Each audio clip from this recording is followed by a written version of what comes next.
सर्वलोक हित समाज पार्टी जिंदाबाद जिंदाबाद समाज पार्टी जिंदाबाद जिंदाबाद समाज पार्टी जिंदाबाद जिंदाबाद माननीय सत्यनारायण मौर्य जी जिंदाबाद जिंदाबाद। हमारा नेता कैसा हो, सम्राट अशोक जैसा हो, हमारा नेता कैसा हो, सम्राट अशोक जैसा हो। सब लोक हित समाज पार्टी जिंदाबाद जिंदाबाद सब लोक हित समाज पार्टी जिंदाबाद जिंदाबाद जिंदाबाद जिंदाबाद माननीय सत्यनारायण मौर्य जिंदाबाद जिंदाबाद जिंदाबाद माननीय सत्यनारायण मौर्य जिंदाबाद जिंदाबाद जिंदाबाद। माननीय सत्यनारायण मौर्य जी संघर्ष करो, हम तुम्हारे साथ हैं, माननीय सत्यनारायण मौर्य जी संघर्ष करो, हम तुम्हारे साथ हैं, माननीय सत्यनारायण मौर्य जी संघर्ष करो। हम तुम्हारे साथ हैं। सर्वलोक हित समाज पार्टी जिंदाबाद जिंदाबाद सर्वलोक हित समाज पार्टी जिंदाबाद सब जिंदाबाद लोक हित समाज पार्टी जिंदाबाद जिंदाबाद जिंदाबाद सब लोक हित समाज पार्टी जिंदाबाद जिंदाबाद जिंदाबाद। हमारा नेता कैसा हो, सम्राट अशोक जैसा हो, हमारा नेता कैसा हो, सम्राट अशोक जैसा हो। सत्यनारायण मौर्य जिंदाबाद जिंदाबाद जिंदाबाद। सत्यनारायण मौर्य। आज 14 जनवरी 2024 और आज सर्वलोक हित समाज पार्टी की राष्ट्रीय कार्यकारिणी और दिल्ली प्रदेश की संयुक्त बैठक दिल्ली में बुराड़ी क्षेत्र में हुई है। और अब हमारे साथ हैं सर्वलोक हित पार्टी के उपाध्यक्ष दिनेश मौर्य जी। सर, आपका दिल्ली में बहुत बहुत स्वागत है। तो आज आपकी राष्ट्रीय कार्यकारिणी और दिल्ली प्रदेश की बैठक हुई है, तो इस बैठक में किस विषय पे चर्चा हुई है? क्योंकि लोकसभा चुनाव बिल्कुल नज़दीक आ चुका है, तो क्या तैयारी है आपकी? सबसे पहले आपको और आपके चैनल को धन्यवाद। आज केंद्रीय कार्यकारिणी के साथ दिल्ली प्रदेश की टीम की वार्तालाप हुई, जिसमें तमाम मुद्दों पर चर्चा हुई। दिल्ली में संगठन का विस्तार कैसे होगा, और जो 2024 का लोकसभा चुनाव है उसमें दिल्ली प्रदेश से कितने कैंडिडेट फाइनल होंगे। लगभग अभी तक 3 पर सहमति बन चुकी है, और आगे इसके लिए जो केंद्र की तरफ से प्रभारी नियुक्त किए गए हैं माननीय अमरिंदर जी, उनको अधिकृत कर दिया गया है कि आगे जो भी कैंडिडेट होंगे उनका चयन करके वह घोषित करेंगे। अभी 3 प्रत्याशी आपकी तरफ से तैयार हैं। जी जी, बहुत बहुत धन्यवाद। सर्वलोक हित समाज अब हमारे साथ हैं पार्टी के अध्यक्ष महोदय माननीय सत्यनारायण मौर्य जी और सर्वलोक हित समाज पार्टी के मुखिया। सर, आज आपकी राष्ट्रीय लेवल की यहाँ और प्रदेश लेवल की संयुक्त बैठक हुई है। जैसा कि अभी उपाध्यक्ष महोदय ने बताया कि 3 कैंडिडेट अभी सामने आए हैं, बाकी 4 और हैं, क्योंकि 7 सीटें हैं दिल्ली में। तो क्या लगता है कि और भी कैंडिडेट आ सकते हैं मैदान में? बहुत बहुत धन्यवाद आपको। अभी जो हम लोगों की संयुक्त बैठक हुई है, इसमें 3 कैंडिडेट तो हम लोगों के बीच आए हैं, और आगे और जो भी सीटें पर चुनाव लड़ना है, इसके लिए हम लोग अमरिंदर जी को प्रभारी बनाए हैं। ये जो है, और जो भी कैंडिडेट यदि दिल्ली में चुनाव लड़ेंगे तो ये उनको निर्देशित करेंगे और इनके निर्देशन में चुनाव होगा। तो एजेंडा क्या होगा सर? एजेंडा, आज समाज में तमाम समस्याएं अलग अलग क्षेत्रों की है। दिल्ली में भी तमाम समस्या हैं, और विशेष रूप से देश पैमाने पर अगर समस्या देखा जाए तो शिक्षा इतना महंगा हो गया है कि हर लोग चाहते हैं कि हमारे बच्चे शिक्षित हों, अच्छा शिक्षा पाएं, लेकिन महंगाई के वजह से यह समस्या है। यह मुख्य रूप से हम लोगों का जो मुद्दा होगा वह शिक्षा पर होगा, किसानों पर होगा, और जो देश में महंगाई जो बढ़ रही है उस महंगाई को कैसे हम लोग कंट्रोल करें और एक बेहतर भारत का कैसे निर्माण किया जाए, यह हमारी समस्या होगी और इसके लिए सर्वलोकहित समाज पार्टी तैयार है। सर, एक किसानों की समस्या आप कह रहे हैं, मोदी जी तो कह रहे थे कि 2022 तक किसानों की जो आमदनी है दुगनी हो जाएगी, तो समस्या कैसे है? क्या दुगनी हुई नहीं? यह तो जब हम किसानों के बीच जाएंगे तब हमको समझ में आएगा कि हम उनकी आमदनी दुगुनी कर दिए। तो वास्तव में आज किसान सुखी हैं कि दुखी हैं, जब तक हम किसानों के बीच नहीं जाएंगे तब तक हमको इसको यह पता नहीं चलेगा। सर्वलोकहित समाज पार्टी के बीच किसानों से मिल रहे हैं और उनसे अवगत हो रहे हैं। आज भी उनकी समस्या, जो 75 वर्ष देश आज़ाद हो गया, लेकिन अभी उनकी समस्या कोई भी पार्टी हल नहीं कर पाई है। हम लोग प्रयास करेंगे कि उनकी समस्या का समाधान करें। तो क्या आप कहना चाहते हैं कि ये मोदी जी का जुमला है? अब यह मैं नहीं कहूँगा, अब वो तो मोदी जी जानते होंगे या उनकी पार्टी जानती होगी कि मैं जुमला बोल रहा हूँ कि सही में किसानों के हक की बात कर रहा हूँ। वो तो उनकी समस्या है, वो मेरी समस्या नहीं है। तो शिक्षा आप कह रहे हैं कि महंगी हो रही है, तो मोदी जी कह रहे हैं कि शिक्षा को बड़ा विस्तृत कर रहे हैं। तो क्या लग रहा है आपको, वो ये शिक्षा महंगी हो रही है या ठीक ठाक शिक्षा सबको मिल पा रही है? जब शिक्षा का बजट घटाया जा रहा है, बच्चों की फीस बढ़ रही है, तो हम उसको महंगा नहीं कहेंगे तो क्या कहेंगे? सम्राट अशोक महान के ज़माने में तो शिक्षा फ्री थी और सर्वलोकहित समाज पार्टी चाहती है कि हम शिक्षा को फ्री करें और अधिक से अधिक बजट शिक्षा पर दें, ताकि देश और समाज का विकास हो सके, क्योंकि शिक्षा से ही देश और समाज का विकास संभव है। जी, बहुत बहुत धन्यवाद। अब सर्वलोकहित समाज पार्टी के महासचिव माननीय सुनील मौर्य जी, आपका स्वागत है दिल्ली में। और सर, आपकी पार्टी से 3 प्रत्याशी अभी दिल्ली में उतारे जा रहे हैं। टोटल सीटें हैं 7 और एजेंडा अभी अध्यक्ष महोदय ने बताया है। तो आपका क्या मुद्दे रहेंगे ये राष्ट्रीय लेवल के, जो आपके प्रत्याशी खड़े होंगे, और आपके पार्टी का क्या एजेंडा है? सबसे पहले आपके चैनल अखबार भारत को बहुत बहुत बधाई और साधुवाद। हम लोगों की पार्टी के जो मेन एजेंडा है, समान शिक्षा, सबको शिक्षा, रोजगार परक शिक्षा भी दी जाए और चिकित्सा का भी फ्री में शासन के द्वारा या प्रशासन के द्वारा निर्धारित किया जाए। इस मुद्दों पे हमारी पार्टी सर्वलोकहित समाज पार्टी काम कर रही है। रही बात कैंडिडेट की, तो 3 कैंडिडेट फाइनल हैं हमारे दिल्ली प्रदेश के प्रभारी माननीय अमरेंद्र जी द्वारा, और बाकी कैंडिडेटों से संपर्क किया जा रहा है, बातचीत चल रही है। जैसे ही तय हो जाएगा वो भी आपके सामने आ जाएगा। तो आपका कहना है कि शिक्षा, स्वास्थ्य ये फ्री होना चाहिए जी। यदि आपकी पार्टी सत्ता में आती है तो क्या करेंगे आप? सबके लिए समान शिक्षा और फ्री शिक्षा और रोजगार परक ज़रूरतें पूरी की जाएंगी। और चिकित्सा, अगर हम चिकित्सा सबको फ्री दे दें तो अमीरी गरीबी का भेद जो है काफ़ी हद तक मिट जाएगा। तो ये स्वास्थ्य के लिए मोदी जी कहते हैं आयुष्मान योजना है, 5 लाख रुपए तक इलाज फ्री होता है। क्या पूरे सभी लोगों को नहीं मिल पा रही इस योजना का लाभ? ये केवल उनकी जुमलेबाजी है, कागजी उस पर चल रहा है, धरातल पर ऐसा कुछ नहीं दिख रहा है।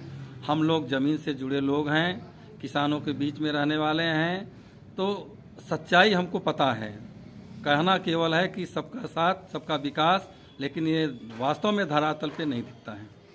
अच्छा, एक बात बताइए महासचिव जी, अभी 22 जनवरी को अयोध्या में राम मंदिर में प्राण प्रतिष्ठा हो रही है, उद्घाटन कर रहे हैं मोदी जी। तो क्या आपकी पार्टी को बुलाया गया है या नहीं? ऐसा कोई बात नहीं है। अगर बुलाया भी जाता तो हमारी पार्टी वहाँ नहीं जाती। हमें नहीं समझ में आ रहा है कि जिस राम की प्राण प्रतिष्ठा की बात कर रहे हैं, उसी राम को 18 तारीख को अयोध्या में घुमाया जाना है, तो उस दिन कौन से राम घूमेंगे? टेंट वाले या जिसको प्राण प्रतिष्ठा करने वाले हैं, जीवन दान देने वाले हैं ये लोग उसको घुमाएंगे। ये बातें भी हमको नहीं समझ में आती है। हम अपने परिवार को जिंदा नहीं कर पाते हैं और पत्थर में हम प्राण प्रतिष्ठा डालते हैं। ये सब छलावा है, लोगों को भटकाने का एक तरीका है, तो इसलिए हमारी पार्टी इसका समर्थन नहीं करती। अच्छा, और एक बात बताइए, ये अभी बहुत सारे तमाम जो ये महात्मा हैं, ये लोग विरोध कर रहे हैं कि ये काम जो है महात्माओं का है, धर्माचार्यों का है, जो ये मोदी जी करने जा रहे हैं। तो आपको क्या लगता है, मोदी जी ठीक का है या ये संत महात्मा ठीक हैं? अब ये तो स्पष्ट रूप से वही लोग बता सकते हैं कि मंदिर बनवा कौन रहा है। बनवाने के बाद किसी जात विशेष को दे दिया जाए तो उनकी तकलीफ होगी।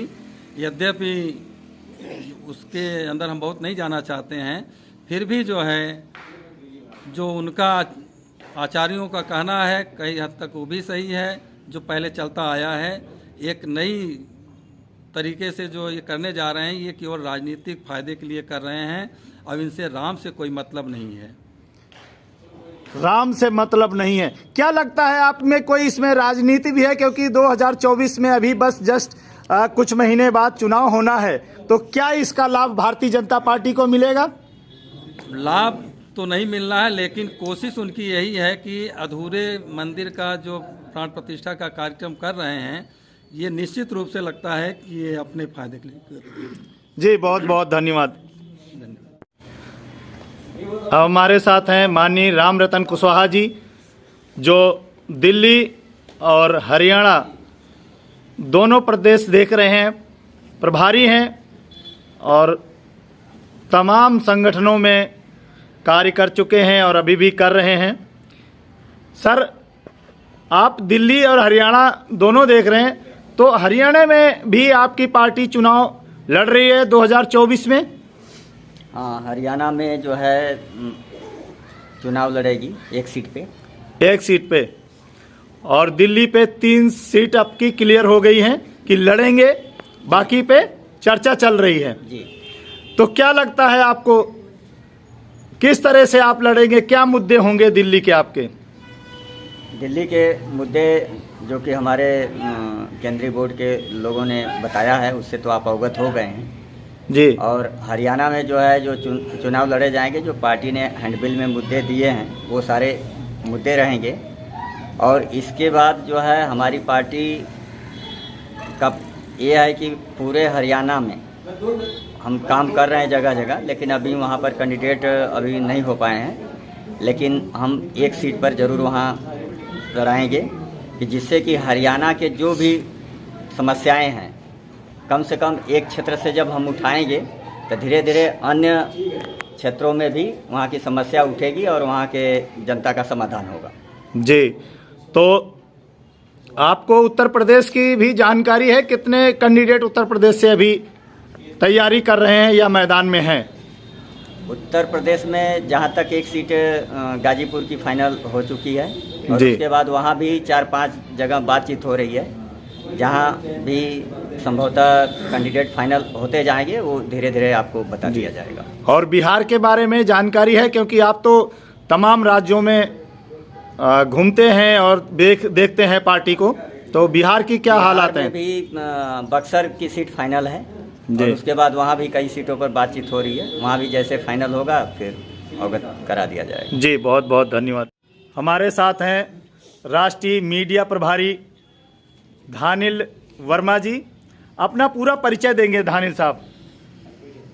मेरा नाम CMA धानिल वर्मा आदित्य है और मैं सर्वलोक समाज पार्टी का राष्ट्रीय मीडिया प्रभारी हूँ। महोदय जी, आप बताइए, आप राष्ट्रीय मीडिया प्रभारी हैं, तो जैसा कि आप भी बताया गया कि 2-3 कैंडिडेट दिल्ली प्रदेश से पूरी तैयारी में हैं लोकसभा चुनाव लड़ने के लिए सर्वलोक समाज पार्टी की तरफ से। तो और क्या जानकारी है पूरे भारत की, बिहार, उत्तर प्रदेश और हरियाणा की? आप जानकारी देंगे, कुछ साझा करेंगे? बिल्कुल, मेरा काम ही यही है। देखिए, दिल्ली में 3 कैंडिडेट ऑलमोस्ट फाइनल हो चुके हैं और एक कैंडिडेट साउथ दिल्ली से, उनका नाम भी आ चुका है हमारे बीच में। और अध्यक्ष जी जो हमारा है अब उनका नाम अनाउंस कर देंगे बहुत शीघ्र ही। और यूपी में अध्यक्ष जी जहाँ से हैं वो भी सीट फाइनल हो चुकी है गाजीपुर की, और बिहार में बक्सर की सीट फाइनल हो चुकी है। वहाँ से पर्चा भी हम लोगों ने प्रसारित करना शुरू कर दिया है, और ऑलमोस्ट मिलाकर इसे 7-8 जगहों पे बिहार में बात चल रही है, और यूपी में भी 5-6 जगहों पे बात चल रही है, ऑलमोस्ट अभी तक हो चुकी है। और दिल्ली में हम लोग को अभी तक जो फाइनल हुई है 3 सीटों पे जो बात चल रही है, और 1 सीट फाइनल हो चुका है, 4 सीट हमारा हो चुका है। तो इस तरह से 3 राज्यों में अगर देखते हैं हम तो 15-20 सीटों पे हम लोग फाइनल मतलब चुनाव लड़ने वाले हैं। सब लोग की समाज पार्टी अच्छा वहाँ पे फाइट करेगी और अपना प्रभाव दिखाएगी कि एक नई विचारधारा, एक बहुत अच्छी मानसिकता की पार्टी हम लोग तैयार कर रहे हैं, जो देश की जनता को जो आज की ज़रूरतें हैं उसके अनुसार कार्य करेगी और सम्राट अशोक के सपनों का भारत तैयार करेगी। आज की ज़रूरतें क्या है ये नहीं पता, लेकिन मोदी जी कह रहे आज की जनता की ज़रूरत राम है, राम मंदिर है। तो क्या इस राम मंदिर से जनता की ज़रूरतें जब पूरी हो रही हैं तो आपको क्या ज़रूरत है इधर उधर करने की? देखिए, मोदी जी जो हैं बेचने वाले आदमी हैं, क्योंकि इन्होंने चाय बेचना शुरू किया था पहले, और चाय बेचते बेचते धीरे धीरे प्रोग्रेस करते चले गए और धीरे धीरे देश बेचना शुरू कर दिया। आप जब भी देखिएगा मोदी जी जो भी नाम लेते हैं, किस चीज़ का नाम लेंगे तो कभी सेल बेचेंगे, कभी गेल बेच देंगे। जब भी कहीं जाएंगे अनाउंसमेंट करेंगे तो कुछ न कुछ बेचते हैं और कुछ न कुछ खरीदते हैं। तो आज वो राम का नाम बेच रहे हैं।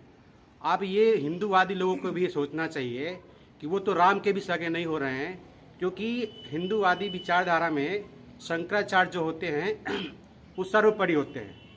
उनके ही दिशा निर्देश में जो हिंदूवादी विचारधारा की लोग आगे बढ़ती है, और सारे जो शंकराचार्य हैं वो इस मंदिर के उद्घाटन को ही वैध नहीं मान रहे हैं। वो ये कह रहे हैं कि हिंदूवादी विचारधारा के अनुसार ये काम ही नहीं हो रहा है, क्योंकि अधूरे घर में प्रवेश तो होता ही नहीं है। आप ये बताइए, मैं आपसे क्वेश्चन करता हूँ कि अगर आपका घर आधा बना है तो क्या आप उस घर में प्रवेश करते हैं या उसका उद्घाटन करते हैं या पूजा पाठ करवाते हैं? आप तब तक वेट करते हैं जब तक आपका घर पूरा ना हो जाए। तो आप देखिए, ये इनको चुनाव सामने है, 2-3 महीने रह गए हैं और मंदिर बना नहीं है, लेकिन उनको भुनाना है राम को, तो उन्होंने बेचना सीखा है तो राम के नाम को बेच रहे हैं। लेकिन मैं आह्वान करता हूँ देश के सारे जो हिंदू लोग हैं, और हम लोग भी अधिकतर लोग उसी कम्युनिटी से बिलोंग कर रहे थे, तो मैं सारे हिंदुओं से एक बार सोचने के लिए अपील करता हूँ कि आप ये देखिए, जो आपके महान शंकराचार्य हैं उनकी बातों को जो लोग मान नहीं रहे हैं और अपने फायदे के लिए केवल वोट की राजनीति करने के लिए अधूरे मंदिर में वो प्रवेश करवा रहे हैं, राम का प्रवेश कर रहे हैं। जैसा कि क्वेश्चन भी उठ रहा है, मीडिया के लोग उठा रहे हैं, और जो जातिवादी संगठन के लोग हैं वो भी उठा रहे हैं क्वेश्चन कि जो राइट जिसका होना चाहिए वो होना चाहिए। अब एक प्रधानमंत्री का काम है कि वो देश को चलाए। इन्होंने केवल जितनी भी गवर्नमेंट कंपनियां थी, जो नवरत्न कंपनियां थी, उनको इसलिए बेचा। जब क्वेश्चन किया गया कि आप देश की कंपनियों को क्यों बेच रहे हैं, तो इन्होंने जवाब दिया था कि सरकार का काम देश को चलाना होता है, न कि व्यापार करना। तो सरकार का काम ये भी नहीं होता कि वो जाकर के धर्म के काम करे।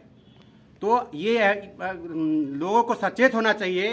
एक ऐसा बंदा देश में आया हुआ है जो एक देश को अपने अनुसार, एक तनाशाह के अनुसार चला रहा है, और वो किस दिशा में ले जाएगा देश को, ये कोई ठीक नहीं है। मतलब आपका कहना है, मेरी बात तो ये आपका कहना है कि ये जो मंदिर का उद्घाटन है ये धर्माचारी करते, मोदी जी को वहां जाने की जरूरत नहीं थी। मेरा ही कहना नहीं है, देश के जितने सारे हिंदू हैं जो हिंदू धर्म परंपरा को दिल से मानते हैं, उनका भी सोचना है कि ये जो काम है वो धर्माचार्यों का है, न कि किसी पार्टी कैंडिडेट का है और किसी पार्टी के अधिकारी का है। तमाम लोग कहते हैं कि राम जी को जो है मोदी जी ही लाए हैं। अब ये बताइए, राम जी को मोदी जी लाए हैं तो पहले क्या जो लोग घर में पूजा कर रहे थे तो राम जी नहीं थे क्या? ये एक जनता को बेवकूफ बनाने वाली बात है। अगर राम जी को मोदी जी लाए थे तो दशरथ जी किसको लाए थे? दशरथ जी भी तो किसी को लाए होंगे ना। तो हम तो, अब सारी जनता तो दशरथ के बेटा राम को पूछती है। तो अब राम जी पता है, बताइए, ये देखिए कि हमारे मोदी जी को जब जाते हैं तो मोदी जी राम जी का उंगली पकड़ कर जाते हैं। तो ये बताइए कि मोदी जी राम से तो बड़े हैं नहीं, लेकिन अब सब जनता को समझना चाहिए कि अब क्या कैसी राजनीति चल रही है। धर्म की राजनीति चल रही है, देश को बांटने की राजनीति चल रही है, और इसी कारण से देश ग्रो नहीं कर रहा है।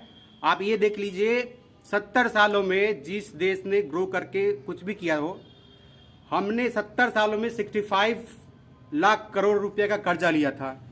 आज सरकार को चलते हुए 9 साल या 10 साल होने वाले हैं और देश में पे कर्जा जो 2,05,000 करोड़ का हो चुका है, और पर व्यक्ति पे ये जो कर्जा निकाला जाए तो हर व्यक्ति पे आप पे भी, आपका अगर कोई बच्चा 5 साल का है, 2 साल का है, या जो जन्म भी लिया हुआ है उस पर भी 1.5 लाख का कर्जा हो चुका है। तो ये बताइए कि जब आपने गेल बेच दिया, सारी चीजें बेच रहे हैं, संपत्तियां बेच रहे हैं, कैंट की जमीनें बेच रहे हैं, आज सारी जमीनें बेच रहे हैं। इसमें 3-4 कंपनियां बनी हैं जो आइडेंटिफाई करती हैं कि देश में एक्स्ट्रा भूमि कहाँ पे है, और उसको आइडेंटिफाई करके ये लोग देश की जो जमीनें हैं उसको बेचते हैं। वैसे ही जब कैंट की ज़मीनें पहले हुआ करती थी, वो कैंट के जो मेन बाउंड्री होती थी उससे कुछ हट करके 50 या 100 मीटर हट करके कांटे वाली बाउंड्री हुआ करती थी, जिससे कि कोई भी आपराधिक तत्व अगर कैंट में घुसना चाहे तो वो बीच के रास्ते में आइडेंटिफाई हो जाए और उसको रोक दिया जाए। अब जो कंपनियां बनी है वो आइडेंटिफाई करते 15 फीट, 20 फीट या 30 फीट ज़मीन छोड़ करके जितनी भी अधिकृत ज़मीन है उसको भी बेच रहे हैं। तो इससे क्या होगा कि हमारी जो सुरक्षा, जो कैंट की सुरक्षा है, जो भी हमारी रक्षा संस्थान है, उनकी सुरक्षा भी से मतलब वो हो रही है। वैसे ऐसे अब देखिए, अब जब बॉर्डर एरिया में जाते हैं तो बॉर्डर एरिया में जहाँ पे पहले सेना गश्त लगाया करती थी, वहाँ पे अब जो चाइना ने अपना अस्थायी तौर पे गांव बसा दिए हैं। मतलब आप कहना चाहते हैं जो भारत की जमीन थी उस पर चाइना ने कब्जा कर लिया है? बिल्कुल कब्जा कर लिया है सर, क्योंकि जो भी आप सेना के अधिकारियों के बहुत सारे बाइट आ चुके हैं कि मोदी जी तो कहते हैं कि अब चाइना आंख नहीं दिखा सकता है। चाइना आंख नहीं दिखा सकता है। आप जाके देखिए मालदीव में क्या हुआ है। मालदीव का जो राष्ट्रपति है वो अभी जाके चाइना से मिलकर के आ रहा है। मालदीव में अब बताइए, एक मालदीव जैसा देश हमारे खिलाफ बोलना शुरू कर दिया है, जिसको हम उसको तो कहते हैं मालदीव को वो चाइना पैसा दे रहा है, इस वजह से वो बोल रहा है। तो पैसा दे, तो यहाँ पे इनकी विदेश नीति फेलियर हो रही है, तभी तो चाइना का वहाँ पर जा पा रहा है। अगर इनकी विदेश नीति इतनी सही होती तो वो देश जिसको इन्होंने खड़ा किया था उसकी इतनी ताकत नहीं हो पाती, वो आपको छोड़ करके चाइना को बुला कर लेके आए। वही स्थिति देखिए हमारे श्रीलंका में हो गई है। श्रीलंका जो हमारे से हर चीज़ के लिए, सेना के लिए भी डिमांड करता था, हर चीज़ के लिए हमारे पर निर्भर होता था, वहाँ पे सारे द्वीप चाइना के कब्जे में आ चुके हैं। वही देखिए यहाँ पे अभी भूटान वाली जो बात हो रही है, भूटान अब कह रहा है कि हम डोकलाम चाइना को दे देंगे, उसके बदले वो सहायता करेगा। तो ये पूरी की पूरी टोटल गवर्नमेंट की भी फेलियर है और विदेश नीति की तो फेलियर है ही। अब हमारे सामने है सर्वलोक समाज पार्टी के राष्ट्रीय कोषाध्यक्ष, राष्ट्रीय दिल्ली के प्रभारी और ये पूर्व लोकसभा प्रत्याशी भी रह चुके हैं। तो सर, सारी बातें हो गई, सभी लोगों ने बता दी कि 3 प्रत्याशी अभी कंफर्म हो गए हैं दिल्ली से। तो आपका जो मुद्दे रहेंगे, तो क्या मुद्दे रहेंगे दिल्ली और राष्ट्रीय लेवल के? सबसे पहले अखबार भारत के एडिटर आर.के. मूड़िया जी को बहुत बहुत धन्यवाद कि इस कड़ाके की ठंड में भी आप सर्वलोक हित समाज पार्टी के जो राष्ट्रीय कार्यकारिणी और प्रदेश कार्यकारिणी का संयुक्त बैठक था उसको अटेंड किए। इसके लिए बहुत बहुत तहे दिल से धन्यवाद। आपने यह सवाल किया कि किस मुद्दे पे चुनाव मतलब लड़ेंगे, 2024 का लड़ेंगे। सर, मुद्दा देखा जाए तो इतना मुद्दा बेशुमार मुद्दा है, लेकिन मुख्य मुद्दे ये हैं कि इस देश में 80 करोड़ लोगों को राशन मुफ्त में दिया जा रहा है। तो इससे आप अंदाजा लगा सकते हैं कि बेरोजगारी का आलम क्या है। नहीं, सरकार के पास इतना अनाज है इसलिए जनता को दे रहे फ्री में, क्या दिक्कत है इसमें? नहीं, ये ऐसा नहीं है।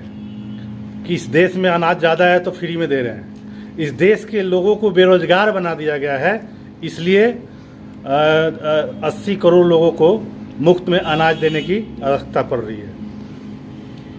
बाकी रही शिक्षा की बात, तो शिक्षा पे बजट को घटाया जा रहा है और आस्था पे बजट को बढ़ाया जा रहा है। तो इससे आप अंदाज़ा लगा सकते हैं कि देश की स्थिति क्या है और देश किसके मतलब नेतृत्व में चल रहा है। आपका कहना है कि आस्था पे ज़्यादा बजट, तो क्या आस्था है? सबके लिए है। अभी राम मंदिर बन रहा है तो उसके लिए तो बजट चाहिए और सबके लिए राम है। वो देखिए पूरा भारत राम में हो रहा है, घर घर यहाँ चावल और निमंत्रण बट रहा है। तो क्या होना चाहिए? देखिए, राम तो एक आस्था का चीज़ है। राम में मेरा मानना है कि भारत के लोगों का एक आस्था रहा है, लेकिन जो बीजेपी की जो नीति है वो आस्था नहीं है, ये पॉलिटिकल स्टैंड है। जो ये 2024 का जो चुनाव आ रहा है, इसमें चुनावी फ़ायदा लेने के लिए इस राम को इतना बढ़ा चढ़ा के प्रदर्शित किया जा रहा है। और जितने भी नेशनल चैनल हैं उस पर आप 24 घंटा जब भी न्यूज़ खोलेंगे उसमें सिर्फ राम ही राम दिखाई देंगे, और बाकी जो इस देश के मूलभूत जो वो मतलब समस्या है, रोजगारी, बेरोजगारी, किसान का, अस्पताल का, ये सब सारे मुद्दे जो है ना ख़त्म करके और सिर्फ राम को मतलब दिखाया जा रहा है और 22 जनवरी का भूमिका बनाई जा रही है। सिर्फ ये पॉलिटिकल स्टैंड है, इसके अलावा कुछ भी नहीं है।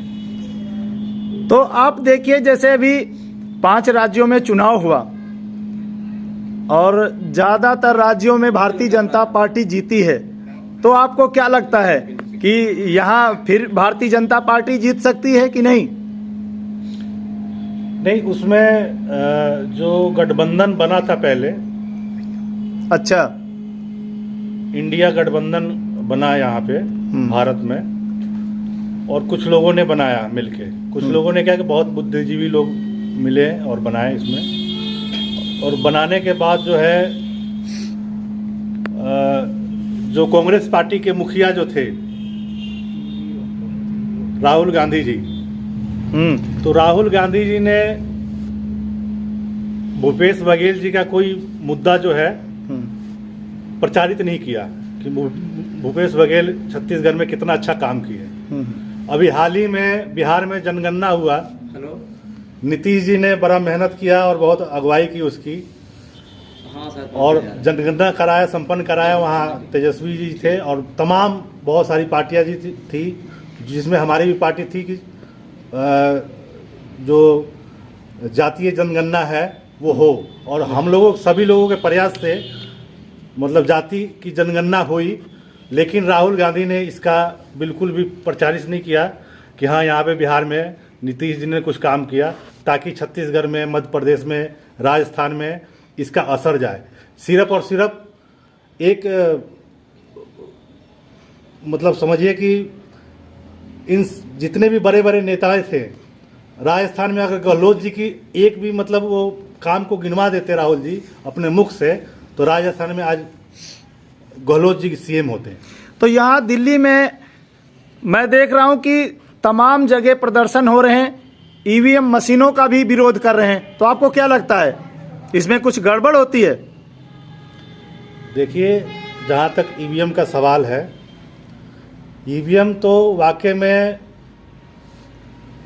गलत है, क्योंकि जो ईवीएम को पैदा किया जिस देश ने, वहाँ पे ईवीएम पूरी तरीके से बैंड है, और तकरीबन पूरे विश्व में ईवीएम बैंड है, सिर्फ भारत में चल रहा है। भारत में क्यों चल रहा है?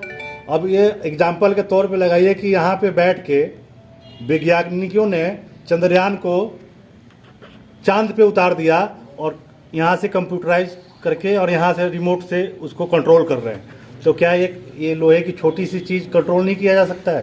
हमारे साथ हैं सर्वलोकहित समाज पार्टी के संयोजक,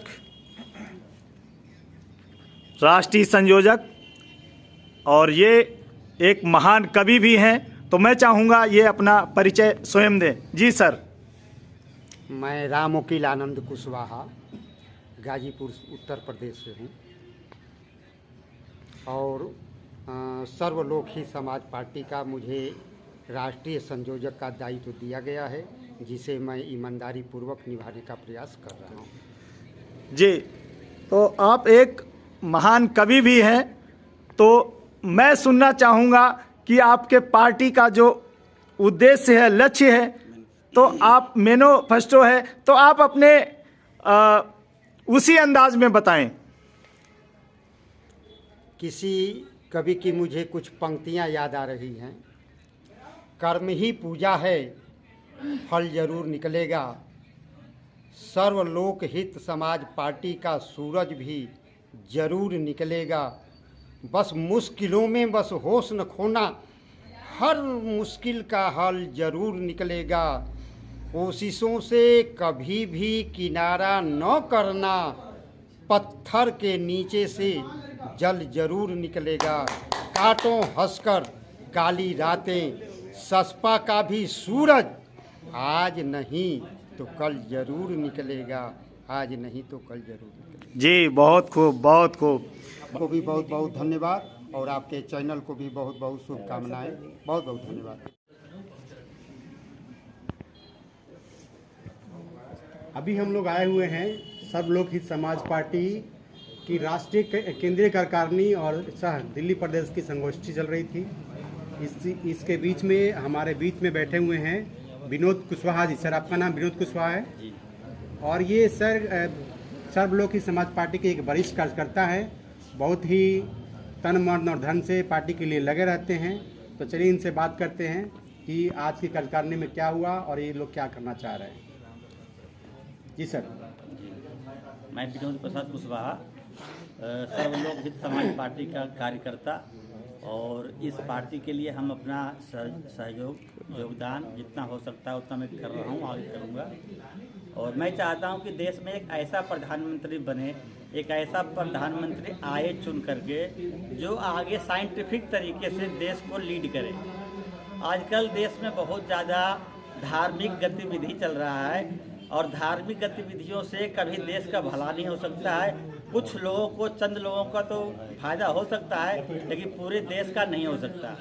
इसी उद्देश्य के साथ इस पार्टी के साथ हम जुड़े हैं। ये पार्टी आगे चल करके एक ऐसा प्रधानमंत्री दे जो देश को आगे बढ़ाए और साइंटिफिक तरीके से देश में काम करे।